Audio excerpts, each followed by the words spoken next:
Good morning students. आज हम start करते हैं पेज नंबर 182। हमारी जो टॉपिक चल रही थी calculation of new profit sharing ratio and sacrificing ratio.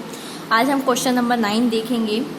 A, B and C are partners sharing profit and losses in the ratio of 4:3:2। They admitted D for 1/9 share. देखिए यहाँ पे दिया हुआ 3 पार्टनर्स थे पहले से, ये उनका ओल्ड रेशियो दे रखा है और उन्होंने डी को एडमिट किया है कितने शेयर के लिए, 1/9 शेयर के लिए। It is agreed that A would retain his original share. मतलब बोला है कि जो ए का शेयर, पहला जो शेयर था ए का कितना था, 4/9, वो मतलब वो उसमें चेंजेस नहीं आएंगे, मतलब ना वो सेक्रीफाइस करेगा ना उसके में गेनिंग, वो जैसे जो वो पहले था वो अभी भी वही रहेगा। Calculate the new ratios and sacrificing ratio. अब हमें क्या करना है, नया रेशियो कैलकुलेट करना है और सेक्रीफाइसिंग रेशियो कैलकुलेट करना है।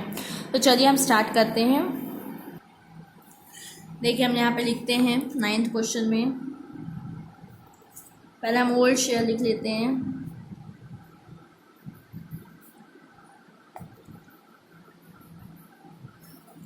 क्या दे रखा है ओल्ड शेयर, 4:3:2। तो इसको हम ऐसे लिख सकते हैं, 4 + 3 2 + 9 होगा। ये ए का आ गया, ये बी का आ गया और ये सी का आ गया। तो इसमें दिया क्या हुआ है कि ए अपना ओरिजिनल शेयर वही रखा है, तो हम यहाँ लिखेंगे शेयर ऑफ ए का कितना रहेगा, इसमें कोई चेंजेस नहीं आएगा, ये अपना यही रहेगा। शेयर ऑफ डी कितने के लिए आ रहा है, डी 1/9। तो हम डी और ए का क्या है कि डी और ए में कोई चेंजेस नहीं आएंगे, तो हम निकाल लेते हैं total share of A and D. क्योंकि इनमें कोई चेंजेस नहीं आएंगे तो हम इन दोनों का ऐड कर लेते हैं, 1 + 9 + 4/9। तो ये कितना होगा, 5/9। और मैंने आपको बताया था कि जब भी ऐसा केस दिया रहा है कि डी 1/9 के लिए आ रहा है तो हमें टोटल फर्म का शेयर निकालना रहता है। तो टोटल शेयर क्या होगा फर्म का, टोटल शेयर ऑफ फर्म क्या होगा, फर्म का शेयर 1 होगा। हम ऐसे में क्या कंसीडर करते हैं, 1 करते हैं। अब हम रिमेनिंग शेयर निकालते हैं।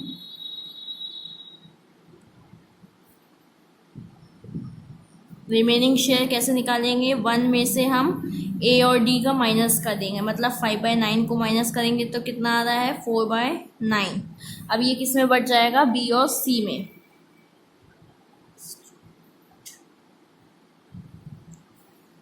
Distribute remaining share among B and C. चलिए हम बी का निकाल लेते हैं। बी का पुराना कितना था, 3/9, इसमें हम इंटू कर देंगे 4/9, तो ये आपका आ जाएगा 12/81। अब इसी तरीके से हम सी का निकाल लेते हैं। सी का कितना था, ओल्ड 2/9 और उसके में ये आ जाएगा 8/81। तो एक तरीके से इनका नया शेयर आ गया, न्यू शेयर। अब हम सबको इक्वल कर लेते हैं, new share of A B C and D equals. देखिए ए का कितना था, 4/9, बी का भी हमने निकाला 12/81, सी का है 8/81 और डी का कितना था, 1/9।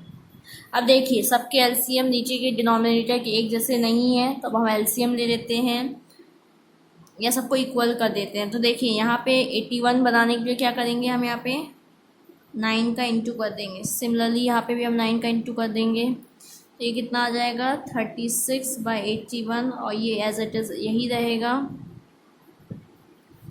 अब ये हो जाएगा 9/81। तो नया रेशियो क्या आएगा इनका, 36:12:8/9।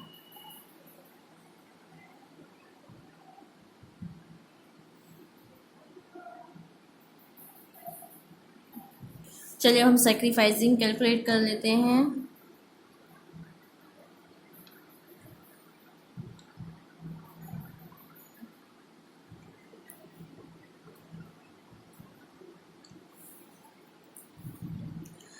देखिए ए ने तो कुछ सेक्रीफाइस नहीं किया, तो सेक्रीफाइसिंग किसका आएगा, बी और सी का आएगा। तो हम बी सी का निकाल लेते हैं। क्या फॉर्मूला लगाएंगे, new ratio minus old ratio. New ratio कितना आया था बी का, 12/81, और ओल्ड कितना था 3/9। एलसीएम ले लेंगे 81, तो ये आपका आएगा -15। ऐसे हम सी का निकाल लेंगे। सी का नया कितना आया है 8/81, और पुराना कितना है 2/9। इसका भी एलसीएम 81 आएगा, तो ये आ जाएगा -10।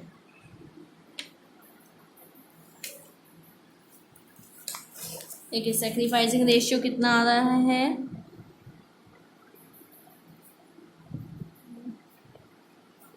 बी एन सी, तो ये दिया हुआ है आपको 15:10। तो उसको हम शॉर्ट कर लेते हैं, एक ही की टेबल में आते हैं 5 3 5 2, तो ये आपका आ जाएगा 3:2। देखिए आपकी बुक में यहाँ पे कुछ और आंसर दिया रहेगा, आपकी बुक में गलत आंसर दे रखा है।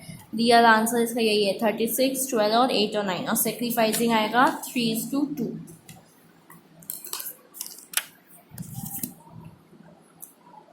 देखिए हमने क्या किया था, इनका ओल्ड शेयर दे दिया है, और हमें दिया हुआ है कि ए के शेयर में कोई चेंजेस नहीं आ रहे हैं, ना वो सेक्रीफाइस कर रहा ना गेन कर रहा। तो ए का पुराना कितना था 4/9, और डी का हमें दिया हुआ है कि डी 1/9 के लिए आ रहा है। तो हमने दोनों का ए और डी को ऐड करके निकाल लिया, तो ये आया 5/9। फिर आपको ऐसे क्वेश्चन मैंने बताया था कि जिसमें शेयर हमें फिक्स रहता है, तो हम फर्म का 1 कंसिडर करते हैं, और रिमेनिंग शेयर निकालिए 1 में से, मतलब टोटल फर्म के में से हमने बी ए और डी का माइनस करके निकाल लिया है, तो ये 4/9 आ रहा है। फिर हम 4/9 को क्या करेंगे, बी और सी में डिस्ट्रीब्यूट कर देंगे। तो इनका ओल्ड है, और ये 4/9 से इंटू कर दिए, तो इनका नया शेयर आ गया बी और सी का। तो हमने चारों के नए शेयर लिख दिए हैं, लेकिन ये क्या थे, इक्वल नहीं थे। तो हमने यहाँ से इनके डिनोमिनेटर को इक्वल बनाने के लिए 9 का इंटू कर दिया इसमें, और 9 का इंटू कर दिया इसमें। तो ये आपका आ गया 36:12:8:9, ये इनका नया शेयर आ गया। अब हम यहाँ पे सेक्रीफाइसिंग रेशियो कैलकुलेट किए हैं, न्यू रेशियो माइनस ओल्ड, तो इनका ये आ गया -15 और -10। उसको हमने शॉर्ट में कन्वर्ट कर लिया है 3:2। अब हम नेक्स्ट पेज में आते हैं 183 में, question number 14। A and B are partners in a firm sharing profit and loss in the ratio of 5:3। मतलब इनका ओल्ड रेशियो कितना है 5:3। They admitted C as a new partner, इन्होंने सी को एडमिट किया है नया partner. The new profit sharing ratio between A B and C was 3:2:3, and A surrendered 1/5 of his share in favor of C. Calculate B's sacrificing। देखिए हमें यहाँ पे इनका नया शेयरिंग रेशियो दिया हुआ है और ओल्ड दिया हुआ है, तो हम निकाल लेंगे कि B ने कितना सेक्रीफाइस किया, क्योंकि A का तो ऑलरेडी दे रखा है कि A ने अपना 1/5 दिया है। तो चलिए हम कैलकुलेट कर लेते हैं B ने कितना सेक्रीफाइस किया है।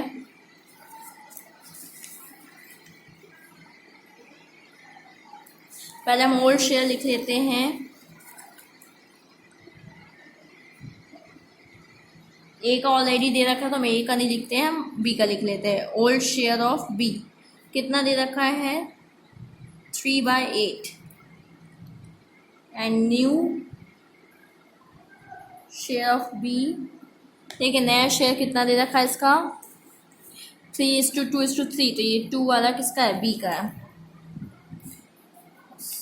8। तो हम सेक्रीफाइस कैलकुलेट कर लेते हैं। सेक्रीफाइस कैलकुलेट करने के लिए क्या करेंगे, न्यू माइनस ओल्ड। तो न्यू कितना है 2/8, और ओल्ड कितना है 3/8, तो ये कितना आ जाएगा -1/8। तो मतलब बी ने कितना सेक्रीफाइस किया है, इक्वल्स टू 1/8। स्टूडेंट्स अब हम आते हैं पेज नंबर 141 में। हमारी नेक्स्ट टॉपिक है treatment of goodwill as per accounting standard 26। जो क्वेश्चन मैंने आपको करवाए हैं उसके अलावा जितने क्वेश्चन छूटे हुए हैं वो आपके होमवर्क हैं, आपको खुद से करने हैं। Whenever a new partner is admitted in the new firm, he is entitled to receive a share in the assets of the firms and future profit। इसमें ये बोला जा रहा है कि जब नया पार्टनर आता है तो उसको क्या होता है, उसको शेयर दिया जाता है जो एसेट्स के फर्म्स के जो एसेट्स होते हैं, प्रॉफिट्स होता है उसमें। In order to have a share in the firm's assets, he brings in capital, and for share of profit he brings in goodwill। मतलब अगर वो चाहता है कि फर्म्स की एसेट में उसे शेयर मिले तो उसे क्या लाना पड़ता है, कैपिटल लानी पड़ती है, और अगर चाहता है प्रॉफिट में शेयर मिले तो उसे गुडविल लानी पड़ती है। The amount of goodwill to be brought in by the new partner is determined by the method as discussed in the previous chapter. However, for its accounting treatment in the books of account, the accounting standard developed by Institute of Chartered Accountant of India is followed। मतलब बताया गया है कि amount of goodwill हम कैसे calculate करते हैं। तो आपको पिछले चैप्टर में बताया गया था कि वो गुडविल कैसे लाता था, और इसमें हम इसमें कौन सा रूल फॉलो कर रहे हैं, ICAI का रूल फॉलो कर रहे हैं। ICAI has developed AS26 for intangible assets. ये आपको पता होना चाहिए। AS26 किसके लिए है, इंटेंजिबल एसेट्स के लिए है। इंटेंजिबल एसेट मतलब जिसे हम देख नहीं सकते हैं और टच नहीं कर सकते हैं। Accounting of goodwill as per this standard is as follows. मतलब इसके क्या रूल्स हैं हम वो पढ़ते हैं। Accounting standard 26। As per accounting standard 26, goodwill will be recorded in the books of account only when some consideration in money or consideration money's worth has been paid for it। हम goodwill को तभी book में record करेंगे जब हमें उसके बदले में कुछ अमाउंट मिल रही होगी।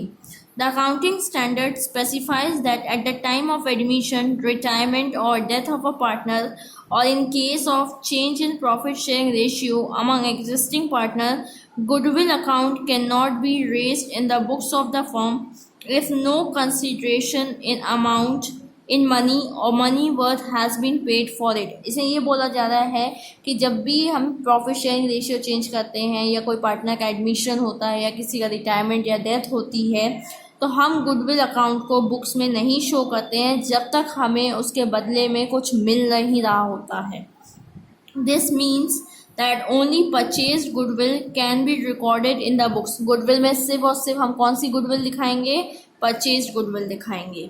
If the new partner brings the amount of goodwill in cash, then this premium for goodwill will be distributed among all partners in sacrificing ratio।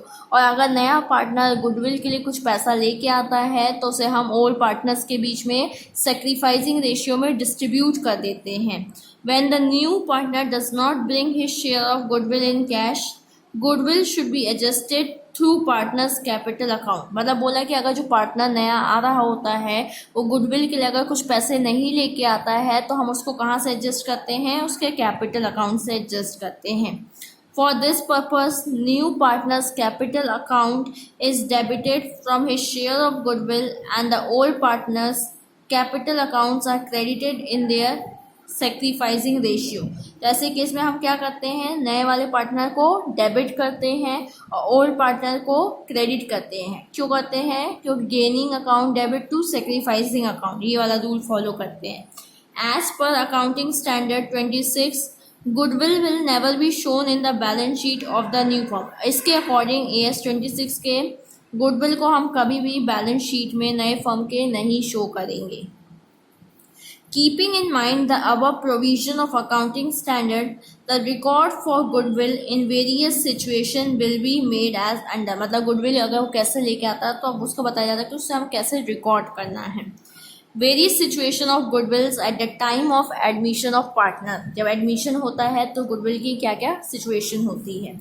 यहाँ पे देखिए दिया हुआ है, the goodwill brought in by the new partner will be distributed among the old partners in sacrificing ratio. इसमें ये बताया जा रहा है कि जो नई पार्टनर गुडविल लेके आता है, गुडविल का अमाउंट लेके आता है, उसे हम ओल्ड के बीच में डिस्ट्रीब्यूट कर देते हैं सैक्रिफाइसिंग रेशियो में।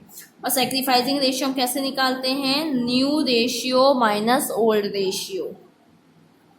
देखिए सर पहला पॉइंट दिया है, when goodwill is brought in cash and remains in business। मतलब इसमें ये बोला जा रहा है कि जब सामने वाला नया पार्टनर गुडविल के लिए कैश लेके आ रहा है और उसे हम क्या कर रहे हैं, बिजनेस में ही रख रहे हैं। When the new partner bring his share of goodwill in cash and the amount of goodwill will remains in the business, then following entry will be made in this case। तो इस case में हम क्या करते हैं, entry पास करते हैं। क्या एंट्री पास करेंगे, देखिए वो क्या लेके आ रहा है, गुडविल के लिए पैसा लेके आएगा, तो उसे हम लिखेंगे कैश अकाउंट डेबिट, क्योंकि पैसा आ रहा है। किस लिए आ रहा है, to premium for goodwill account, goodwill का पैसा आ रहा है, तो हम लिखेंगे to premium for goodwill account. Narration लिखेंगे being goodwill brought in as a premium, goodwill लाए हैं किस तौर पे, प्रीमियम के तौर पे। चलिए अब नेक्स्ट पेज में आते हैं। फिर देखिए इसको हम क्या करेंगे, अब हम इसको डिस्ट्रीब्यूट करेंगे। डिस्ट्रीब्यूट करने की क्या एंट्री होगी, premium for goodwill account debit to sacrificing partners capital account या ओल्ड पार्टनर्स कैपिटल अकाउंट। अब क्या करेंगे, जो प्रीमियम फॉर गुडविल आया है, जो अमाउंट आई है, उसे हम ओल्ड रेशियो में, सेक्रीफाइसिंग रेशियो में, पार्टनर्स में डिस्ट्रीब्यूट कर देंगे। Being premium credited to sacrificing partners capital account in sacrificing ratio, मतलब ये हम क्या कर रहे हैं, पार्टनर्स कैपिटल अकाउंट में डिस्ट्रीब्यूट कर रहे हैं सेक्रीफाइसिंग पार्टनर्स को सेक्रीफाइसिंग रेशियो में।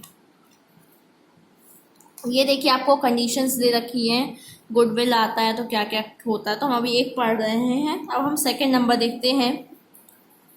When goodwill is brought in cash and withdrawn, मतलब इसमें क्या होगा कि गुडविल का पैसा आ रहा है और ओल्ड पार्टनर्स के कैपिटल अकाउंट में जो जा रहा है, लेकिन वो उस पैसों को निकाल ले रहे हैं, मतलब वो बिजनेस में नहीं रह रहा है। When goodwill is brought in by the new partner in cash and the old partners withdraw the amount of goodwill from the business, then the following records are made, मतलब बिजनेस से वो लोग निकाल ले रहे हैं इसको। तो पहला वो लाएगा तो लाने की एंट्री वही होगी, cash account debit to premium for goodwill account, मतलब अमाउंट आ रहा है, पैसा आ रहा है गुडविल का।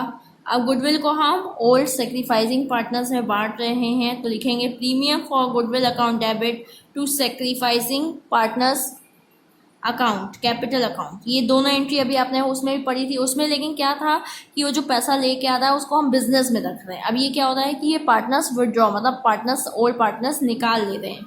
तो देखिए अब ओल्ड पार्टनर्स निकाल लेंगे तो क्या होगा, sacrificing old partners capital account to cash, क्योंकि कैश क्या हो रहा है, बाहर जा रहा है, उन लोग अपना निकाल ले रहे हैं, तो हम इनके कैपिटल अकाउंट को डेबिट कर देंगे और वो कैश निकाल दे रहे हैं तो कैश को क्रेडिट कर देंगे। मतलब क्या होता है, बिजनेस से कैश कम हो रहा तो बिजनेस। चलिए अब थर्ड कंडीशन देखते हैं। Goodwill is not brought in cash but it is valued, और अगर हमने सिर्फ कैलकुलेट किया है और उसने उसके बदले में कुछ पैसा ऐसा कुछ नहीं लाया है। When the new partner does not bring the amount of goodwill in cash but it is valued, then in such a situation the share of goodwill of the new partner is calculated and this amount of goodwill is recorded as the provision of AS 26 discussed earlier। record of goodwill is made by the following entry। तो इसमें यही बताया गया कि हम जब calculate कर लेते हैं, भले वो कैश में नहीं लेके आ रहा होता है, तो हम एक एडजस्टमेंट एंट्री पास करेंगे। अब हम नेक्स्ट पेज में आते हैं, page number 143।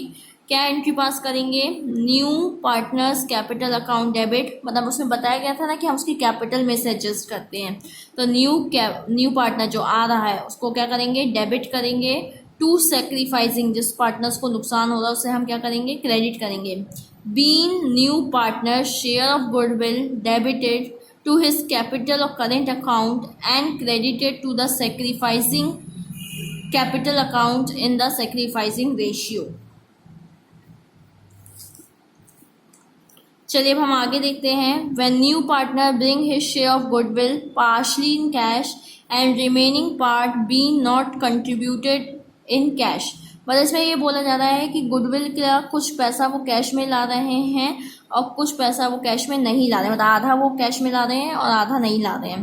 When the new partner only bring his share of goodwill only partly in cash then the following entry are made, मतलब जितना वो पैसा लेके आएंगे तो उसे क्या लिखेंगे, cash account debit to premium for goodwill, जितना वो लेके आ रहे हैं। फिर हम दूसरी एंट्री पास करेंगे, premium of goodwill to sacrificing, मतलब अब हमको डिस्ट्रीब्यूट कर दिए।